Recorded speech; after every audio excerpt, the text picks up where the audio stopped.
2 Raja-Raja pasal 19 ayat 1 hingga yang ke-37. Segera sesudah Raja Hizkia mendengar itu, dikoyakannya lah pakaiannya dan diselubunginya lah badannya dengan kain kabung, lalu masuklah ia ke rumah Tuhan. Disuruhnya lah juga Eliakim kepala istana, Sebna panitera negara, dan yang tua-tua di antara para imam dengan berselubungkan kain kabung kepada Nabi Yesaya bin Amos. Berkatalah mereka kepadanya, beginilah kata Hizkia, hari ini hari kesesakan, hari hukuman dan penistaan, sebab sudah datang waktunya untuk melahirkan anak, tetapi tidak ada kekuatan untuk melahirkannya. Mungkin Tuhan Allahmu sudah mendengar segala perkataan juru minuman agung yang telah diutus oleh Raja Asyur tuannya untuk mencela Allah yang hidup, sehingga Tuhan Allahmu mau memberi hukuman karena perkataan-perkataan yang telah didengarnya. Maka baiklah engkau menaikkan doa untuk sisa yang masih tinggal ini. Ketika pegawai-pegawai Raja Hizkia sampai kepada Yesaya, berkatalah Yesaya kepada mereka, beginilah kamu katakan kepada tuanmu, beginilah firman Tuhan. Janganlah engkau takut terhadap perkataan yang kau dengar yang telah diucapkan oleh budak-budak Raja Asyur untuk menghujat aku. Sesungguhnya aku akan menyuruh suatu roh masuk di dalamnya, sehingga ia mendengar suatu kabar dan pulang ke negerinya. Aku akan membuat dia mati rebah oleh pedang di negerinya sendiri.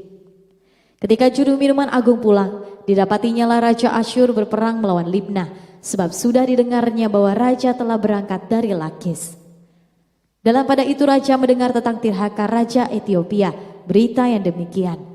Sesungguhnya ia telah keluar berperang melawan engkau. Maka disuruhnyalah kembali utusan-utusan kepada Hizkia dengan pesan, beginilah harus kamu katakan kepada Hizkia Raja Yehuda, janganlah Allahmu yang kau percayai itu memperdayakan engkau dengan menjanjikan Yerusalem tidak akan diserahkan ke tangan Raja Asyur.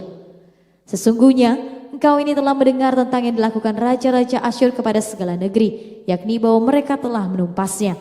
Masakan engkau ini akan dilepaskan? Sudahkah para Allah dari bangsa-bangsa yang telah dimusnahkan oleh nenek moyangku dapat melepaskan mereka, yakni Gozan, Haran, Rezeb, dan Bani Eden yang ditelasar? Di manakah raja negeri Hamat dan Arpad, raja kota Sefarwaim, raja negeri Hena dan Iwa? Hizkia menerima surat itu dari tangan para utusan lalu membacanya. Kemudian pergilah ia ke rumah Tuhan dan membentangkan surat itu di hadapan Tuhan. Hizkia berdoa di hadapan Tuhan dengan berkata, ya Tuhan Allah Israel yang bertata di atas kerubim, hanya engkau sendirilah Allah segala kerajaan di bumi, engkaulah yang menjadikan langit dan bumi. Sendengkanlah telingamu ya Tuhan dan dengarlah, bukalah matamu ya Tuhan dan lihatlah, dengarlah perkataan Sanherib yang telah dikirimnya untuk menggaibkan Allah yang hidup. Ya Tuhan, memang raja-raja Asyur telah memusnahkan bangsa-bangsa dan negeri-negeri mereka dan menaruh para Allah mereka ke dalam api, sebab mereka bukanlah Allah, hanya buatan tangan manusia, kayu dan batu. Sebab itu dapat dibinasakan orang. Maka sekarang ya Tuhan Allah kami, selamatkanlah kiranya kami dari tangannya, supaya segala kerajaan di bumi mengetahui bahwa hanya engkau sendirilah Allah ya Tuhan. Lalu Yesaya bin Amos menyuruh orang kepada Hizkia mengatakan, beginilah firman Tuhan Allah Israel, apa yang telah kau doakan kepadaku mengenai Sanherib Raja Asyur telah kudengar. Inilah firman yang telah diucapkan Tuhan mengenai dia, anak Dara, yaitu putri Sion, telah menghina engkau, telah mengolok-olokkan engkau, dan putri Yerusalem telah geleng-geleng kepala di belakangmu. Siapakah yang engkau cela dan engkau hujat? Terhadap siapakah engkau menyaringkan suaramu dan memandang dengan sombong? Terhadap yang Maha Kudus Allah Israel. Dengan perantaraan utusan-utusanmu engkau telah mencela Tuhan, dan engkau telah berkata, dengan banyaknya keretaku aku naik ke tempat-tempat tinggi di pegunungan, ke tempat yang paling jauh di gunung Libanon. Aku telah menebang pohon-pohon arasnya yang tinggi besar, pohon-pohon sanobarnya yang terpilih. Aku telah masuk ke tempat permalaman yang paling ujung, ke hutan pohon-pohonannya yang lebat. Aku ini telah menggali air dan telah minum air asing, dan aku telah mengeringkan dengan telapak kakiku segala sungai di Mesir. Bukankah telah kau dengar bahwa aku telah menentukannya dari jauh hari dan telah merancangnya pada zaman purbakala? Sekarang aku mewujudkannya, bahwa engkau membuat sunyi senyap kota-kota yang berkubu menjadi timbunan batu. Sedang penduduknya yang tak berdaya menjadi terkejut dan malu. Mereka menjadi seperti tumbuh-tumbuhan di padang dan seperti rumput hijau, seperti rumput di atas soto atau gandum yang layu sebelum ia masak. Aku tahu jika engkau bangun atau duduk, jika keluar atau masuk, atau jika engkau mengamuk terhadap aku. Oleh karena engkau telah mengamuk terhadap aku, dan kata-kata keangkuhanmu telah naik sampai ke telingaku, maka aku akan menaruh kelikirku pada hidungmu dan kekangku pada bibirmu, dan aku akan memulangkan engkau melalui jalan dari mana engkau datang. Dan inilah yang akan menjadi tanda bagimu, hai Hizkia. Dalam tahun ini orang makan apa yang tumbuh sendiri, dan dalam tahun yang kedua, apa yang tumbuh dari tanaman yang pertama. Tetapi dalam tahun yang ketiga, menaburlah kamu, menuai, membuat kebun anggur dan memakan buahnya. Dan orang-orang yang terluput di antara kaum Yehuda, yaitu orang-orang yang masih tertinggal, akan berakar pula ke bawah dan menghasilkan buah ke atas. Ayat 31. Sebab dari Yerusalem akan keluar orang-orang yang tertinggal, dan dari gunung Sion orang-orang yang terluput. Giat cemburu Tuhan semesta alam akan melakukan hal ini. Sebab itu beginilah firman Tuhan mengenai Raja Asyur. Ia tidak akan masuk ke kota ini dan tidak akan menembakkan panah ke sana. Juga ia tidak akan mendatanginya dengan perisai dan tidak akan menimbun tanah menjadi tembok untuk mengepungnya. Melalui jalan dari mana ia datang, ia akan pulang. Tetapi ke kota ini ia tidak akan masuk. Demikianlah firman Tuhan. Dan aku akan memagari kota ini untuk menyelamatkannya, oleh karena aku dan oleh karena Daud hambaku. Maka pada malam itu keluarlah malaikat Tuhan, lalu dibunuhnyalah 185.000 orang di dalam perkemahan Asyur. Keesokan harinya pagi-pagi tampaklah semua bangkai orang-orang mati belaka. Sebab itu berangkatlah Sanherib Raja Asyur dan pulang, lalu tinggal di Niniwe.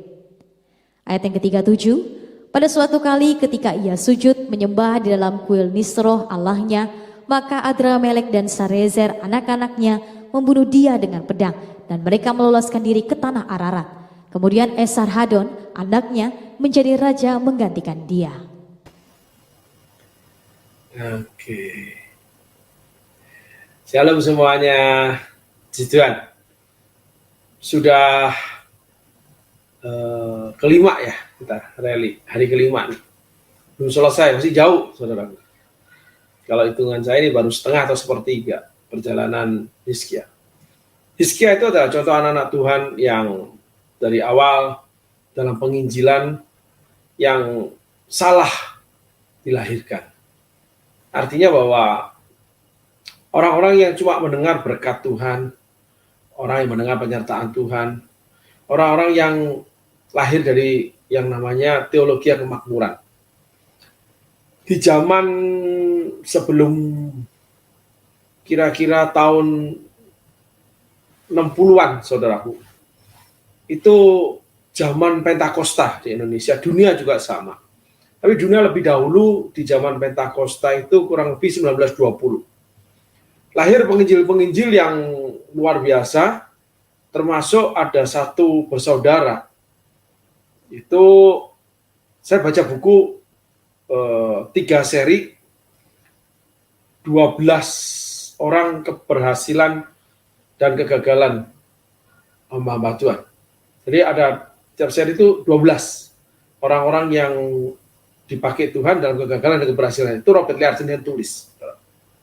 Saya bercerita sedikit untuk kita mengenal tentang pribadi Hizkia. Hizkia ini seperti orang-orang zaman ini yang hidup cuma taunya berkat Tuhan, terus orang ikut Tuhan itu enak, satu sisi ya. Tapi ada sisi lain yang namanya penderitaan, satu sisi lain yang dipersiapkan untuk dipakai. Baik itu orang yang hidup dalam kekurangan, lalu menjadi kaya, atau orang kaya yang akan dipakai Tuhan, atau orang kaya yang akhirnya meninggalkan kekayaannya dia untuk menjadi hamba Tuhan. Ada beberapa hamba Tuhan di Indonesia yang saya kenal, itu yang memang asalnya orang kaya, termasuk mantan gembala saya yang dulu, yang pertama kali saya bergereja, itu juragan tembakau, mengenal Tuhan, ikut Tuhan, dibuat sedemikian susahnya, mirip dengan kisah saya, sampai istrinya bikin donat itu dilempari anjing, anjing itu bisa mati, katanya gitu. Dan itu susah ya.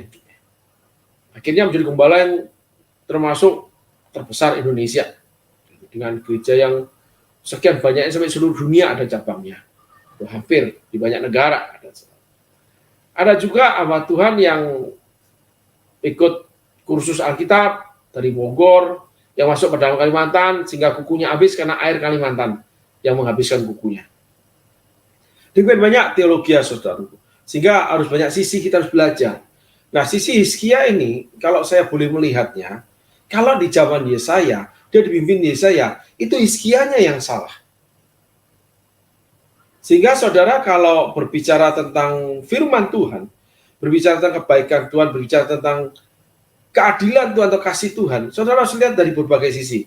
Salah satu sisinya, kedewasaan akan membentuk saudara, di mana saudara itu akan berhak atau diberikan hak menentukan keputusan. Apa yang saudara ingin buat, termasuk pada Tuhan. Hizkia umur 25, dia diajar dididik Nabi Yesaya, karena dia datang ke Nabi Yesaya. Kalau boleh saya bicara itu melalui tafsir ya, saudaraku. Karena dia datang pada Nabi Yesaya, berarti dia salah satu murid Nabi Yesaya. Atau orang yang dimuridkan mengenal Tuhan melalui Nabi Yesaya. Sehingga dia datang ke Nabi Yesaya. Maka Nabi Yesaya seorang nabi yang punya murid. Itu Nabi Yesaya, saudaraku. Kalau Yeskiel gembala, nabi yang menggembala. Daniel sebagai pejabat istana, kalau Yeremia itu sebagai orang murni menyuarakan surat Tuhan, penyambung lidah bagi Tuhan. Nah, Yesaya ini seorang nabi yang mengajar, pengajarannya kita baca Alkitab itu benar. Sehingga Hizkia diajar benar, maka awalnya imannya itu benar. Sehingga di dalam dunia Kristen dibagi dua, saudaraku. Kalau boleh saya ambil garis besarnya. Yang pertama, kita mengenal kebenaran. Lalu kita berusaha benar atau dijadikan benar, dibentuk oleh kebenaran itu. Atau kita ingin benar, saudaraku. Yang kedua, memang hatinya benar. Kalau bahasanya motivasinya benar dengan Tuhan. Nah, Hizkia awalnya, luar biasa, maka dianggap benar sama Tuhan. Gitu.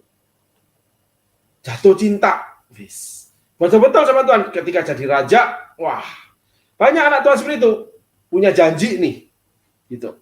Jadi ceritanya itu kalau boleh saya umpamakan nih saudaraku ya, bahwa ketika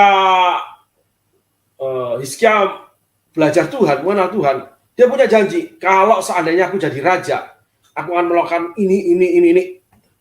Nah, orang kalau jatuh cinta kan seperti itu. Kalau aku jadi ini, aku akan lakukan ini. Gitu, saudara. Wih, berbunga-bunga hatinya.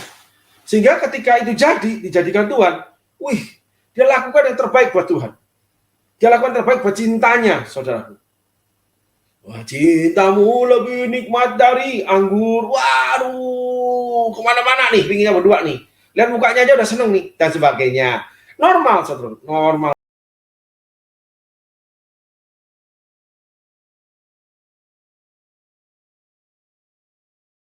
Manis. Demikian juga Tuhan. Yang saya tahu, banyak anak-anak Tuhan termasuk saya, dibuat jatuh cinta sama Tuhan. Tetapi yang banyak yang luput, kita didewasakan Tuhan untuk membuat keputusan. Karena kita diberikan hak free will. Tuhan tidak ingin menciptakan robot. Maka manusia dikasih akal budi berbeda dengan makhluk ciptaan yang lain. Saudaraku, punya namanya pertimbangan. Punya pikiran yang unlimited. Ngelamun apa aja bisa dilamun. Merenung apa aja bisa direnung. Gimana pikiran lu deh? Sebatas yang pengetahuan lu dapatkan gitu, saudaraku. Maka Tuhan memberikan Nabi Yesaya kepada Hizkia, dijejelin nih tentang Tuhan.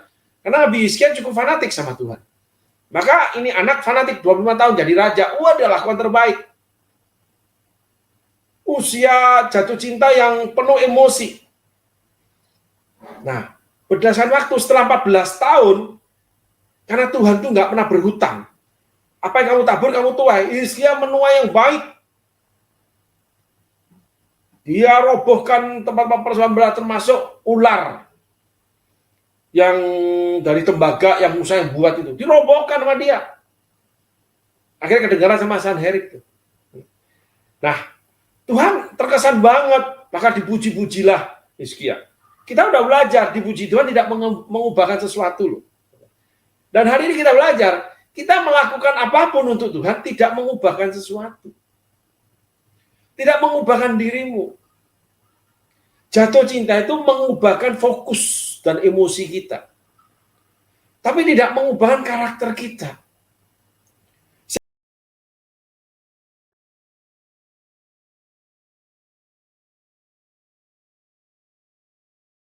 Untuk menyatakan kualitas dan kekuatan cintamu. Lebih nikmat dari anggur atau lebih manis dari madu? Kalau anggur kita bicara perkawinan di Kana. Anggur terbaik dari dunia disajikan habis. Air diubah Yesus jadi anggur, lebih nikmat lagi.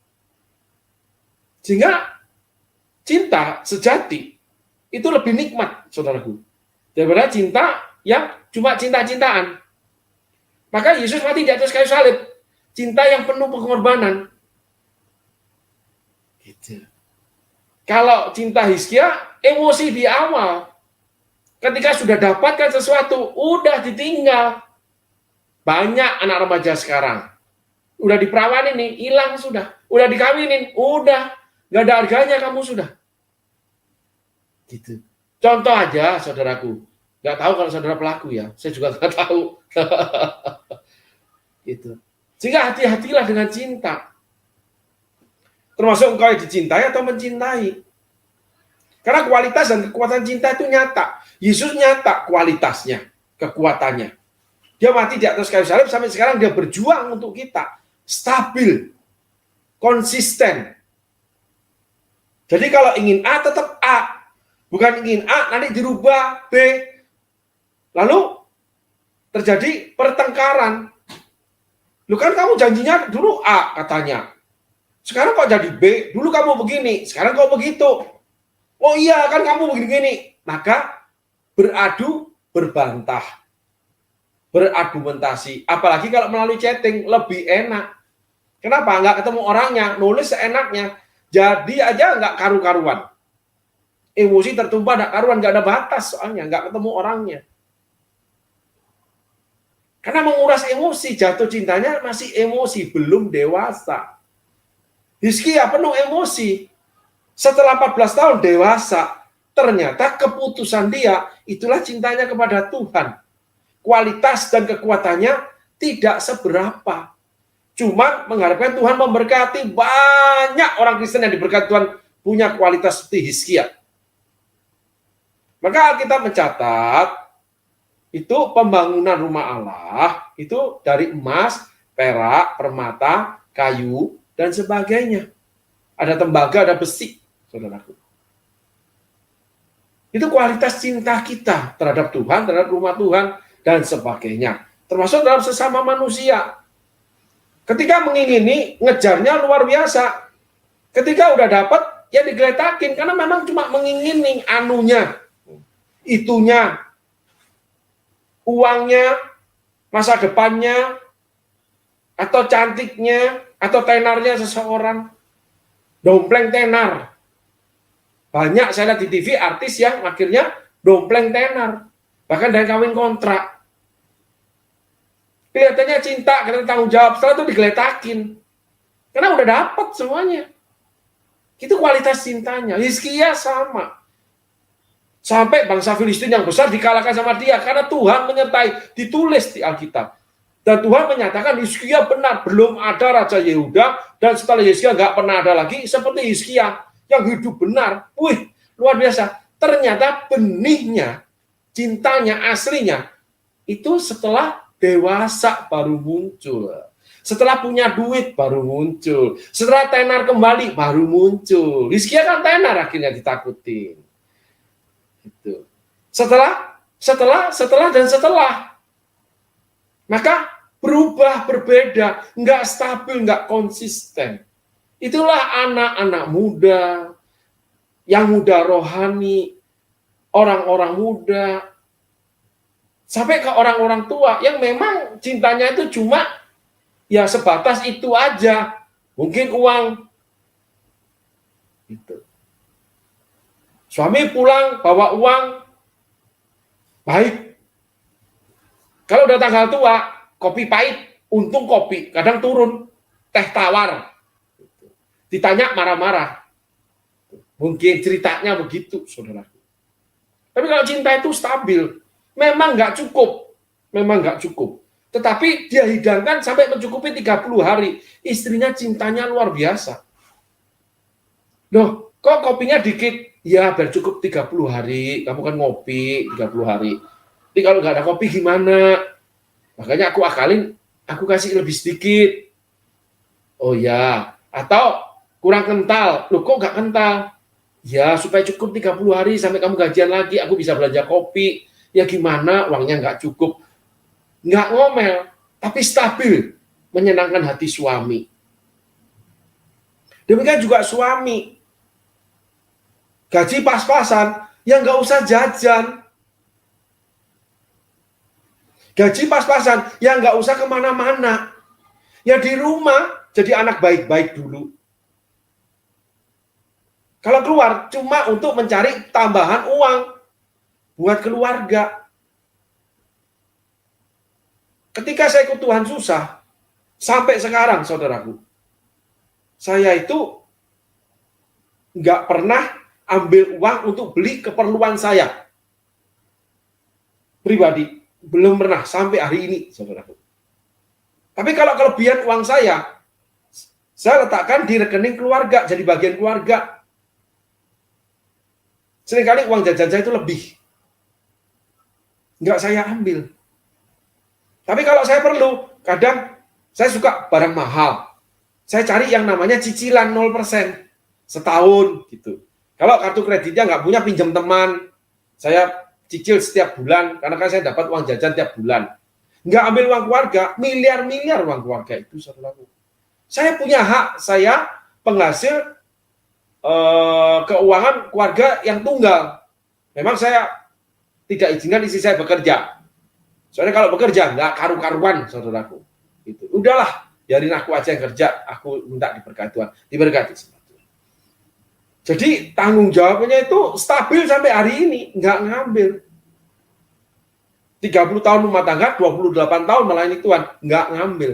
Kalau lebih selalu diletakkan. Nah sekarang, bahkan yang perjalanan yang lalu, saya hidup berbagi dengan yang kurang. Saya cairkan uang saya, karena anak-anak, keluarga udah lebih-lebih uangnya. Udah kalau dapat uang dari saya cuman sekian juta, nggak ada rasanya deh. Karena lebihnya udah puluhan, ratusan gitu, saudaraku. Saya bagikan mereka yang membutuhkan. Stabil. Ketika susah, nggak beli baju. Ya itu aja. Jadi saya ngerti nih, kalau jeans nih, ya, kalau pingin cinclong lagi, jeans nih, saudara, termasuk kaos, gampang. Taruh di ember, kasih rinso, tuangin air panas mendidih. Rendam, biarin kurang lebih 10 menit, ya, airnya sudah mulai turun panasnya, ambil, ya, tapi sebelum itu dikocek dulu ya, waktu dituangin itu dikocek ya, diputar ya, pakai alat diputar ya, saudaraku. Nah, setelah itu disikat, ambil sikat, itu hitam semua keluar, terus akhirnya warna jadi seperti baru. Kenapa? Nggak mau beli baru. Itu. Kalau istri ada berkat, dibeliin saya ini. Jadi saya itu kalau ke toko nih, nganterin istri nih, ya, nganterin anak nih, saya lihat-lihat, pegang-pegang, terus taruh lagi, gitu. Ada cerita lucu, saudaraku, lucu cerita itu. Saya beli sepatu sendal, harga 200.000, diskon 50%, harga 100.000, saya dibeliin istri, itu kalau nggak salah ingat sih saya. Beli nih, warna kuning, aduh suka saya di sepatu sendal. Beli baru nih. Lalu pelayanan Kalimantan, tinggal di garasi loh saudaraku, bukan di rumah. Hamba Tuhan ditaruh di garasi, saudaraku. Bener itu saudaraku. Sedih ya. Nah, sendal sepatu saya taruh di luar kamar kan, saya tinggal di kamarnya. Jadi garasi di depan itu ada kamarnya. Dah tinggal saya, gitu. Dah, walaupun ada AC apa, tapi itu garasi, bukan rumah yang pemilik rumahnya. Rumahnya di seberang, saudara. Tanah Kalimantan gede-gede, tanahnya gede-gede. Ini orang kaya. tapi diletakkan di garasi. Saya, oke, nggak apa-apa. Pagi-pagi saya bangun, sendalnya saya cari. Sisa satu, yang satunya kemana? Saya cari, saudaraku. Di ujung garasi. Itu udah nggak ada atasnya sudah. Ternyata di garasi itu ada anjing. Jadi digerogotin sama anjing sendal saya. Pingin nangis saya, saudaraku. Nggak bisa beli lagi saya. Saya tuh beli sendiri kayaknya sih. Saya beli sendiri karena saya dapat berkat sedikit, 300 lebih kalau nggak salah. Saya beli sepatu 100. Pingin nangis saya itu, saudara. Benar-benar nangis tuh. Sendal baru dimakan anjing. Gua pingin sembelih, gua pingin gantung tuh anjing benar-benar. Kejamnya dunia ini Tuhan. Gitu. Tapi sampai hari ini nggak berubah. Karena memang kualitas dan kekuatan. Akhirnya bukan cinta, saudaraku. Cinta itu cuma buah pribadi orang tersebut. Pribadi Hizkia memang tidak baik. Gitu. Karena Alkitab mencatatnya, saudaraku. Kenapa begitu jahat perbuatanmu, hai Daud? Daud dikatakan jahat dan sebagainya. Nah, di sini Hizkia ketika sudah 14 tahun berarti dia hampir mau 40 tahun. Kan pegang tahta 25 tahun. 29 tahun memerintah. 14 tahun berarti 25 tambah 14 39, hampir 40 tahun. Dia mendapatkan namanya tantangan kerajaan dia. Dikepung oleh Raja Asyur. Dengan tentara yang lebih dari 180.000, banyak itu, saudara. Dia nggak datang sama Tuhan. Dia lupa kalau kemenangan dia itu bukan karena Mesir, bukan karena Raja Asyur. Karena Tuhan menyertai. Karena Tuhan, Hizkia awalnya benar sama Tuhan loh. Akhirnya dia minta pertolongan Raja Mesir dengan cara yang licik. Hizkia itu licik, saudaraku. Pelit, licik. Sehingga ketika dia harus bayar upeti kepada Raja Asyur, 30 talenta emas, 300 talenta perak, dia kikir tuh emasnya bait Allah. Licik. Memberi sih sama Tuhan, tapi minta balikannya. Ketika kembaliannya nggak ada, udah nggak mau melayani. Licik itu, saudara. Pelit orang gitu. Nah, Hizkia seperti itu, saudara. Yuk, kita lanjut untuk mengingatkan sedikit, saudara, tentang perjalanan Hizkia. Kita mulai dengan ayat 1. Tolong dibacakan sampai ayat 6.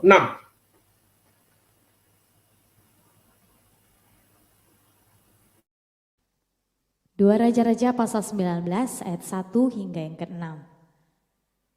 Segera sesudah Raja Hizkia mendengar itu, dikoyakkannyalah pakaiannya dan diselubunginyalah badannya dengan kain kabung. Lalu masuklah ia ke rumah Tuhan. Disuruhnyalah juga Eliakim, kepala istana, Sebna, panitera negara, dan yang tua-tua di antara para imam, dengan berselubungkan kain kabung kepada Nabi Yesaya bin Amos. Berkatalah mereka kepadanya, beginilah kata Hizkia, hari ini hari kesesakan, hari hukuman dan penistaan, sebab sudah datang waktunya untuk melahirkan anak, tetapi tidak ada kekuatan untuk melahirkannya. Mungkin Tuhan Allahmu sudah mendengar segala perkataan juru minuman agung yang telah diutus oleh Raja Asyur tuannya, untuk mencela Allah yang hidup, sehingga Tuhan Allahmu mau memberi hukuman karena perkataan-perkataan yang telah didengarnya. Maka baiklah engkau menaikkan doa untuk sisa yang masih tinggal ini. Ketika pegawai-pegawai Raja Hizkia sampai kepada Yesaya, berkatalah Yesaya kepada mereka, beginilah kamu katakan kepada tuanmu, beginilah firman Tuhan. Janganlah engkau takut terhadap perkataan yang kau dengar, yang telah diucapkan oleh budak-budak Raja Asyur untuk menghujat aku. Nah, coba yang pertama yang Hizkia lakukan, saudaraku. Dia mengatakan, ngomong sama Tuhanmu sana. Coba bayangin. Yang buat kaya seseorang itu Tuhan. Yang buat seseorang tuh berhasil. Tapi ketika dia menghadapi masalah, yang buat berhasil itu yang disalahkan, saudaraku. Kira-kira saudara gimana?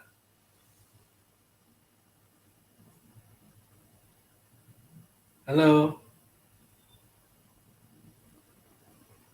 Hizkia mengatakan ngomong sama Tuhan Allahmu. Jadi Tuhan bukan Tuhan Allah dia. Dan itu saya temui loh saudaraku. Heran bin Abdullah saya ini. Mungkin namanya orang Mesir kali ya.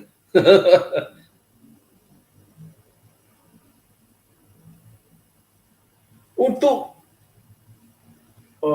saya mengalami bahwa pada waktu sesi tertentu waktu itu, orang untuk mengakui saya untuk hamba Tuhan yang merawat dia, itu nggak mau loh saudara.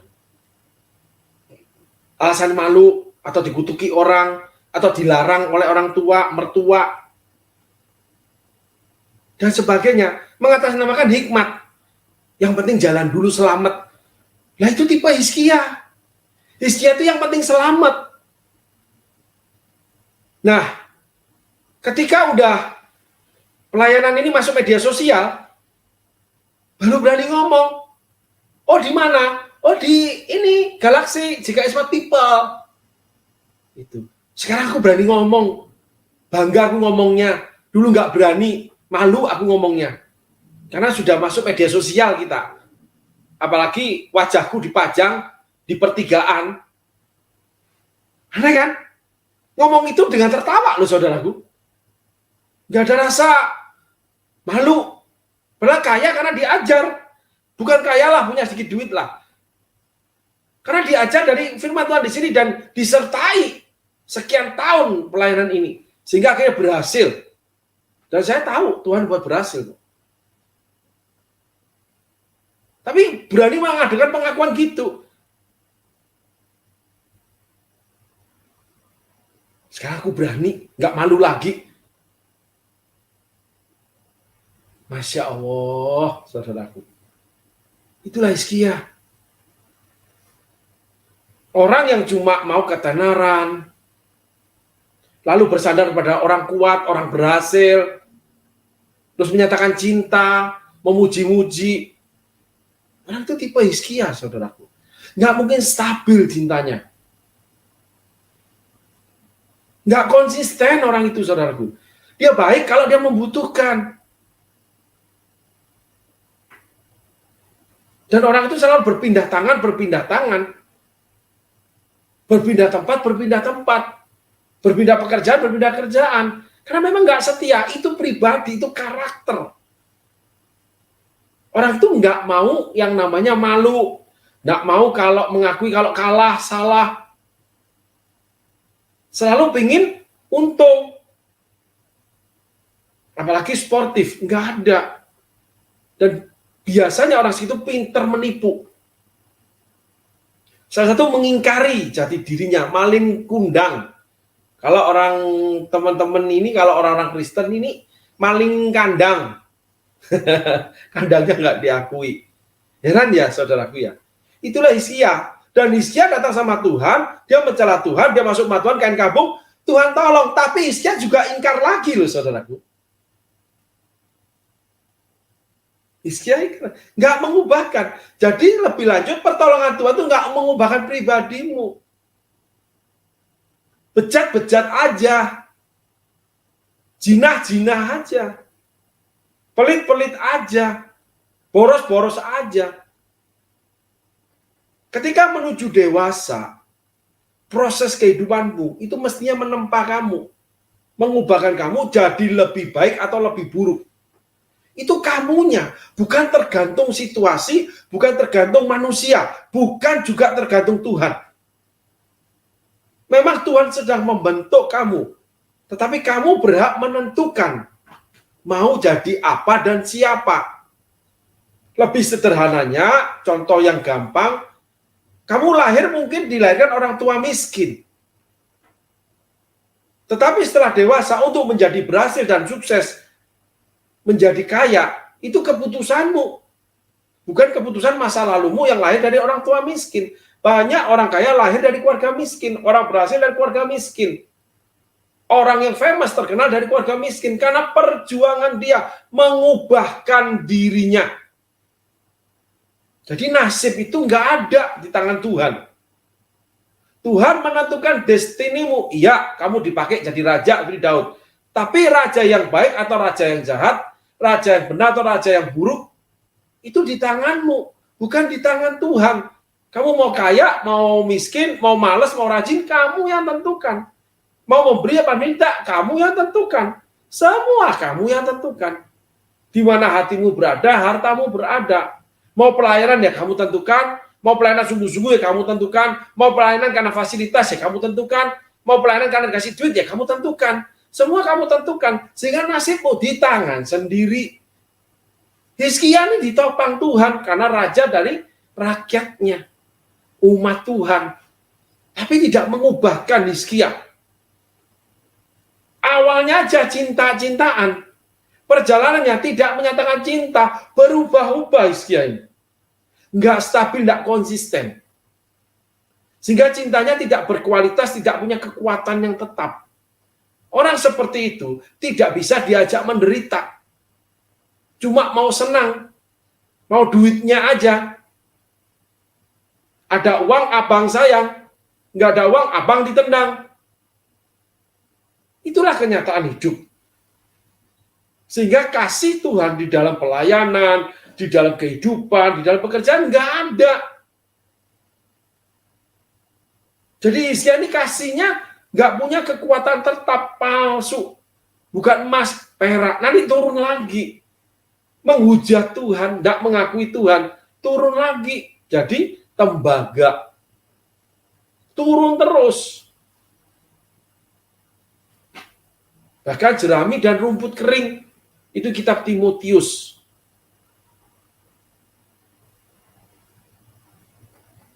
Yuk kita belajar hari ini saudaraku. Tengok, lihat dirimu sendiri. Malah ada orang yang, wah kayaknya cinta nih dengan pelayanan nih. Ditanya sama aku, coba kamu lihat, kamu dengar. Gitu. Itu di Hizkia, itu kisah Hizkia itu banyak mutiara. Sudah tergali. Luar biasa cinta Hizkia itu. Kamu sudah dengar belum? Enggak. Sama sekali. Bingung loh saya ini. Hah? 4 sesi kamu gak dengar. Kemana aja, men? Ya karena kesibukan, iya. Semua juga bilang kesibukan, tapi apakah kau menyediakan waktu buat Tuhan? Kalau lagi nggak ada kerja, lagi susah. Tuhan terus diopo-opo. Pastor diajak jalan terus. Bersama pastor terus. Sampai subuh nih. Kalau nggak diusir dari tempat pastor, nggak pulang nih. 1:30, 1:30. Sampai tidur-tiduran di keramik. Di lantai itu. Mati lampu juga sama-sama. Karena makanya Indomie goreng, super mie. Tapi kalau udah naik mobil, mana ada. Bahkan tanda kutip menghina pastor.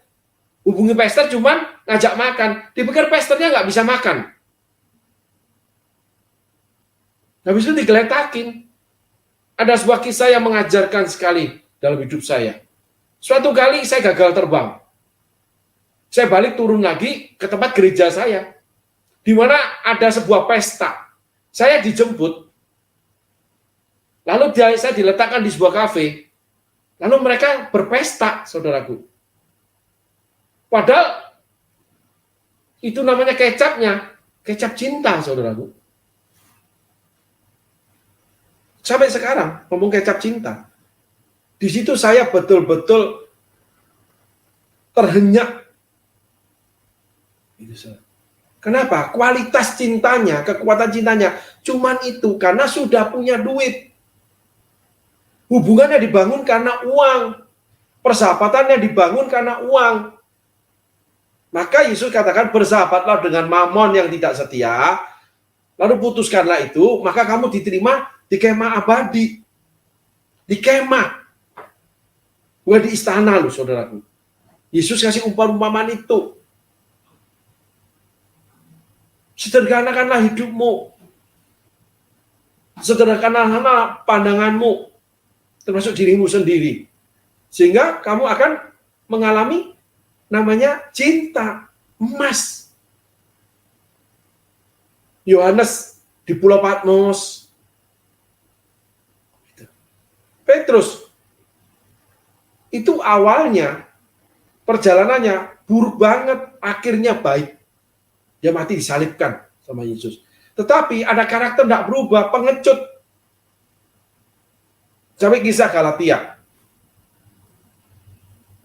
Rasul Yohanes disebut murid paling dikasih Yesus karena meletakkan kepalanya di dada Yesus, selalu di dada Yesus. Sampai dibuang di Pulau Patmos juga mau. Sehingga Rasul Yohanes itu umurnya paling panjang dari semua rasul. Saya menemui tempat dia di Turki itu, saudaraku. Ada Kapadokia, ada beberapa tempat ternyata di Alkitab saya pergi di Turki, saudaraku. Kalau punya berkat ke sana, saudaraku. Gitu. Ya biasa aja sih bangunan zaman itu, tapi asik kok, ada memorinya. Gitu. Tolong dilanjutkan ayat selanjutnya 7-12 Hizkia.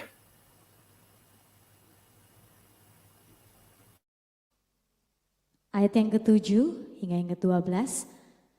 Sesungguhnya aku akan menyuruh suatu roh masuk di dalamnya, sehingga ia mendengar suatu kabar dan pulang ke negerinya. Aku akan membuat dia mati rebah oleh pedang di negerinya sendiri. Ketika juru minuman agung pulang, didapatinya lah Raja Asyur berperang melawan Libna, sebab sudah didengarnya bahwa raja telah berangkat dari Lakis. Dalam pada itu raja mendengar tentang Tirhaka Raja Ethiopia, berita yang demikian. Sesungguhnya ia telah keluar berperang melawan engkau. Maka disuruhnyalah kembali utusan-utusan kepada Hizkia dengan pesan, beginilah harus kamu katakan kepada Hizkia Raja Yehuda, janganlah Allahmu yang kau percayai itu memperdaya engkau dengan menjanjikan Yerusalem tidak akan diserahkan ke tangan Raja Asyur. Sesungguhnya engkau ini telah mendengar tentang yang dilakukan Raja-Raja Asyur kepada segala negeri, yakni bahwa mereka telah menumpasnya, masakan engkau ini akan dilepaskan? Sudahkah para Allah dari bangsa-bangsa yang telah dimusnahkan oleh nenek moyangku dapat melepaskan mereka, yakni Gozan, Haran, Rezef, dan Bani Eden yang ditelasar? Nah, saudara kalau punya karakter seperti Hizkia, saudara akan gampang ditekan, ditipu-tipu. Saudara akan dibuat manis-manis sama orang. Tapi sebetulnya Hizkia itu diambil manisnya. Ini Raja Asyur bertempur nih. Ya, banyak raja-raja bangkit nih dari Raja Asyur. Dia mulai tekan yang paling lemah, Hizkia. Karena Hizkia ini selalu cari yang lebih kuat, ngantek, menjilat, puji-puji orang yang punya prestasi, orang yang menentukan dia. Hizkia bukan orang yang mengandalkan karyanya lagi. Hizkia itu pemenang loh. Hizkia itu famous loh. Hizkia itu menjadi sang juara loh. Kenapa? Mengalahkan bangsa Filistin, salah satu bangsa terkuat di Timur Tengah. Filistin yang paling banyak disebut, saudaraku. Paling kaya negara itu. Kalau Asyur ini tentaranya banyak. Ada lagi namanya Babel. Ada lagi Kasdim. Masing-masing punya kelebihan. Filistin punya kelebihan yang luar biasa, saudara. Ingat zaman Simpson. Subur makmur tanahnya Filistin itu. Ditaklukkan sama Hizkia. Tapi dia diinjak-injak sama Asyur nih. Jadi orang-orang yang punya karakter Hizkia ini selalu diinjak-injak sama orang-orang dia sendiri. Karena dia ditipu. Ditipu dengan pura-pura cintanya. Diinjak-injak, dikerjain karena lemah. Karena selalu bergantung sama yang kuat. Kenapa? Karena selalu mau ambil untung. Padahal dia punya kemampuan. Hizkia ini orang yang nggak berani menghadapi tantangan. Padahal pinter, rajin bekerja, perang. Tapi menghadapi tantangan yang lebih besar, nggak berani dia. Habis gimana? Kita tunggu aja. Maka tipe orang karakter seperti Hizkia diinjak-injak orang terus.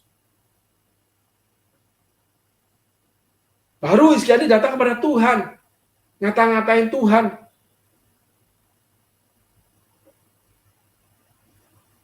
Jadi akibat dari karakter Hizkia, saudaraku, itu hidupnya akan selalu diinjek-injek orang yang dekat sama dia. Karena dia tidak menegakkan karyanya. Jadi menurut saya kasih Yesus itu selaras dengan karya Yesus. Cinta seseorang selaras dengan karyanya, bukan perbuatannya yang awal. Itu Hizkia, saudaraku. Perbuatan awal luar biasa sama Tuhan, akhirnya Tuhan dihina. Hizkia menghadapi hinaan, diinjek-injek sama Raja Asyur. Gitu. Terlepas dari kita bicarakan bahwa Hizkia itu meninggalkan Allahnya. Tapi karakter Hizkia ini yang saya bicarakan hari ini. Orang-orang Hizkia itu tidak stabil, tidak konsekuen. Sehingga dia gampang mengubahkan sesuatu kalau ketemu yang lebih lagi. Pekerjaan lebih lagi, pelayanan lebih lagi, duit yang lebih lagi, orang yang dianggap lebih lagi, yang bisa menopang hidup dia. Termasuk bisa meninggalkan orang karena sudah punya duit. Pokok segala sesuatu yang lebih bagi dia, yang dia berharap, dia akan pindah ke sana. Saudara. Orang yang selalu berpindah-pindah. Karena hatinya tidak pernah menetap, namanya setia. Hizkia tidak setia, saudaraku. Ayat selanjutnya.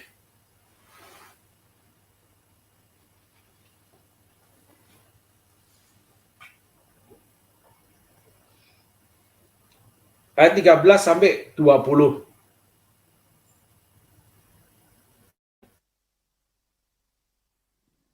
Ayat yang ke-13 hingga yang ke-20. Di manakah raja negeri Hamat dan Arpad, raja kota Sefarwaim, raja negeri Hena dan Iwa? Hizkia menerima surat itu dari tangan para utusan lalu membacanya. Kemudian pergilah ia ke rumah Tuhan dan membentangkan surat itu di hadapan Tuhan. Hizkia berdoa di hadapan Tuhan dengan berkata, "Ya Tuhan Allah Israel yang bertata di atas kerubim, hanya Engkau sendirilah Allah segala kerajaan di bumi. Engkaulah yang menjadikan langit dan bumi. Sendengkanlah telingamu ya Tuhan dan dengarlah. Bukalah matamu ya Tuhan dan lihatlah.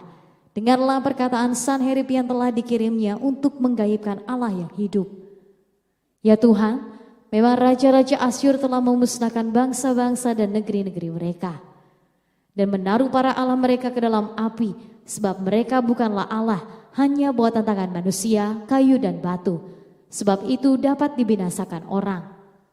Maka sekarang ya Tuhan Allah kami, selamatkanlah kiranya kami dari tangannya, supaya segala kerajaan di bumi mengetahui bahwa hanya Engkau sendirilah Allah ya Tuhan." Lalu Yesaya bin Amos menyuruh orang kepada Hizkia mengatakan, "Beginilah firman Tuhan Allah Israel, apa yang telah kau doakan kepadaku mengenai Sanherib, Raja Asyur telah kudengar." Nah, saudaraku, kita lihat perilaku Hizkia nih. Orang-orang Hizkia itu seperti gini, saudaraku. Kalau dia susah, waduh dia terbuka, jujur, cerita terus kesusahan dia. Tipe Hizkia. Tapi ketika dia udah enak, nyaman, udah mapan, hubungan yang pulih, dia nggak akan cerita lagi. Karena yang selalu ceritakan dia dukanya dia, susahnya dia. Jadi ceritanya itu nggak lengkap, saudaraku. Kalau senang nggak bercerita, kalau susah bercerita. Kalau senang dimakan sendiri, kalau susah cari orang lain makan susahnya dia. Itu orang Hizkia, saudaraku. Tetapi setelah yang menyenangkan dia itu tidak menyenangkan lagi, dia balik lagi kepada yang lama. Maka Hizkia datang sama Tuhan, dia mulai memuji-muji Tuhan. Coba Gi, ayat 19.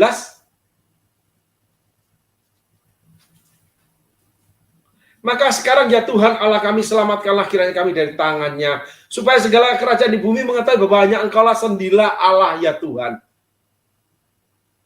Coba tolong kembali kepada ayat di mana pertama kali utusannya Hizkia nih suruh ngadap Nabi Yesaya, ngomong apa? Tolong media.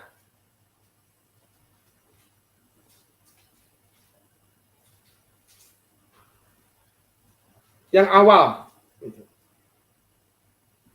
yang dibicarakan, sampaikan pada Tuhan Allahmu. Kurang ajar nggak orang seperti itu, saudara?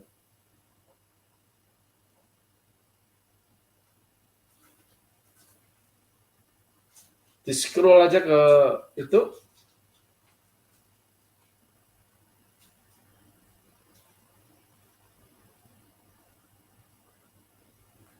Bukan yang utusan daripada Raja Hizkia datang kepada Nabi Yesaya. Mungkin ayat 1, saya tidak memperhatikan. Ayat 2, ayat 3, berkatalah mereka kepadanya, yaitu utusan Hizkia, beginilah kata Hizkia, hari ini hari kesesakan, hari hukuman dan penistaan, sebab sudah waktunya untuk melahirkan anak, tapi tidak ada kekuatan untuk melahirkannya. Ayat 4. Mungkin Tuhan Allahmu sudah mendengar. Coba pindah ke ayat 19 sih. Mungkin Tuhan Allahmu loh ini loh. 2 kali dia sebutkan. Di ayat 19 dia katakan apa? Supaya segala kerajaan di bumi mengetahui bahwa hanya Engkau sendirilah Allah ya Tuhan. Enggak Tuhan Allahmu lagi. Orang ini selalu bolak-balik kayak setrikaan. Orang yang tidak pernah setia. Kalau lagi susah, cari pelayanan. Kalau lagi susah, nempel pelayanan. Kalau lagi susah, rajin pelayanan. Kalau lagi kerja, lagi ada kerjaan banyak. Kalau ada berkat, nggak lagi cari pelayanan, nggak nempel pelayanan. Semua ditinggalkan. Itu Hizkia, saudaraku. Ayat 20. Lalu Yesaya bin Amos menyuruh orang kepada Hizkia mengatakan, beginilah firman Tuhan Allah Israel. Disebut Allah Israel, bukan Allahmu loh. Itu saya kalau boleh menafsirkannya itu ada sedikit dongkol Tuhan ini. Tapi tersembunyi. Cuma dia tidak mau sebut Allahnya Hizkia. Karena Hizkia sudah menentangnya. Hizkia sudah tidak mengakuinya. Loh, Allah itu pribadinya luar biasa, saudaraku. Allah itu pribadi yang agung, terhormat. Maka dia katakan, apa yang kamu tabur, kamu tuai. Dia Allah yang akan membalaskan setiap perbuatan kita. Itu Yeremia tulis, saudaraku. Sesuai dengan perbuatan kita. Maka dikatakan bahwa Allah Israel. Tuhan lakukan itu untuk membela Israel, bukan membela Hizkia. Sehingga ada orang-orang kaya yang dibuat tetap kaya seperti Hizkia sampai akhir hidupnya tetap raja. Karena ada kepentingan Tuhan. Bukan kekayaannya itu menunjukkan dia berkenan sama Tuhan. Ada orang dipakai Tuhan sampai akhir hidupnya itu tidak menyatakan dia berkenan sama Tuhan. Tapi karena ada firman atau kemampuan ilahi yang Tuhan sudah letakkan di dia. Kenapa begitu? Karena Tuhan kalau memberi nggak pernah membangkit-bangkit.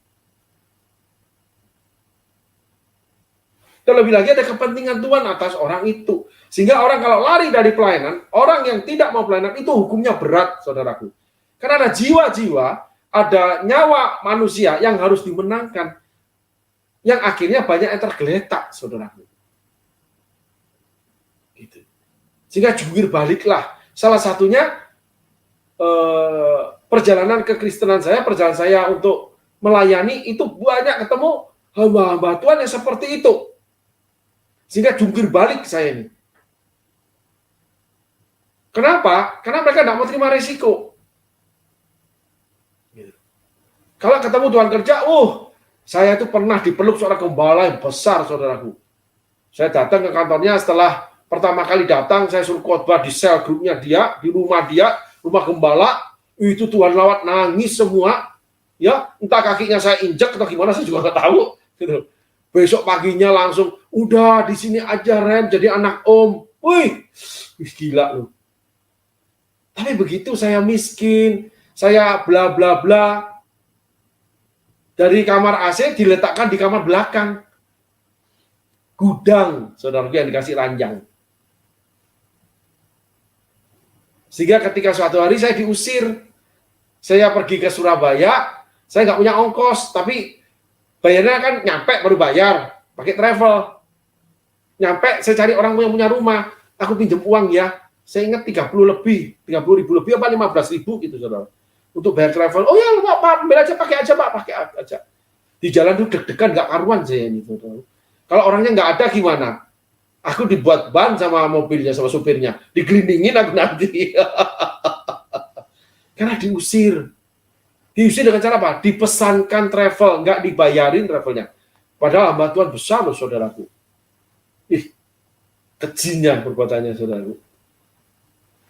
Ya karena memang pribadi hamba Tuhan itu seperti itu. Kalau menilai orang dari sudut ketenaran, dari sudut yang namanya kekayaan, maka di dunia kekristenan itu ya, kalau yang khotbah si A itu PK-nya cuman seini. Kalau khotbahnya si B, PK-nya segitu, gitu saudaraku. Karena memang iman memandang muka. Ya, saudaraku.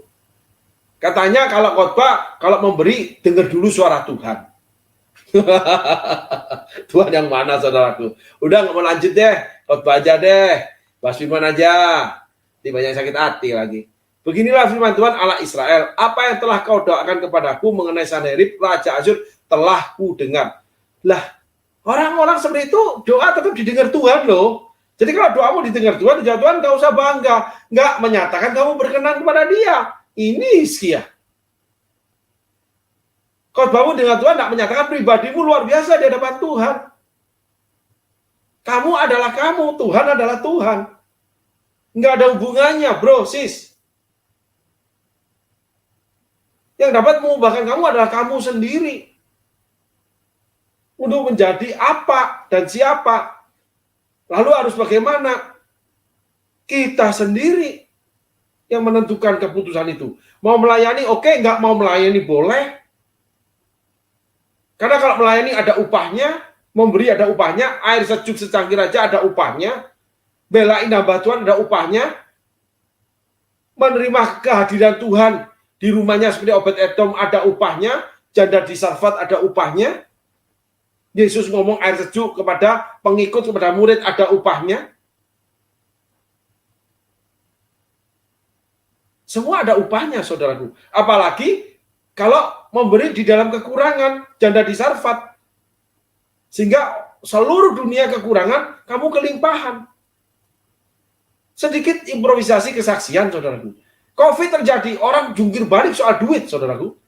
Tapi COVID terjadi, saya dikasih duit itu, saudaraku, 2 miliar sama Tuhan. Bukan dari orang kaya yang tiba-tiba ngasih duit. Dari jemaat sendiri. Yang nggak tahu kenapa mereka juga diberkati, saudaraku. Ada 1-2 jemaat yang memberikan cukup besar, saudaraku. Sehingga untuk berkat ilahi tidak tergantung musim. Tidak tergantung keadaan, saudaraku. Kenapa? Karena janda di Sarfat memberikan sepenuhnya. Karena dia tinggal 1 kerat roti, lalu dimasak dengan minyak, selesai. Tapi diminta sama Elia. Dia beri. Maka di dalam masa kesulitan di seluruh Timur Tengah, waktu itu masa kekeringan, janda di Sarfat ini hidupnya nggak kekurangan.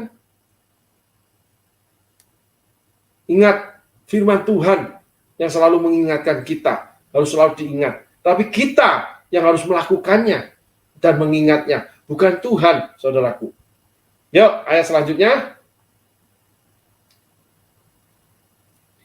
Inilah firman yang telah diucapkan Tuhan mengenai dia, anak darah yaitu Putri Sion, telah menghina engkau, telah mengolok-olokkan engkau, dan Putri Yerusalem telah geleng-geleng kepala di belakangmu. Itu tempat-tempat di mana orang Israel berada, saudaraku. Hizkia ini hidupnya sebetulnya nggak dihargai.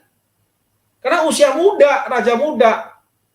Kemarin saya melihat film tentang Imperium China. Waktu China diperintah 4 kerajaan, yang salah satunya kerajaan Qin namanya.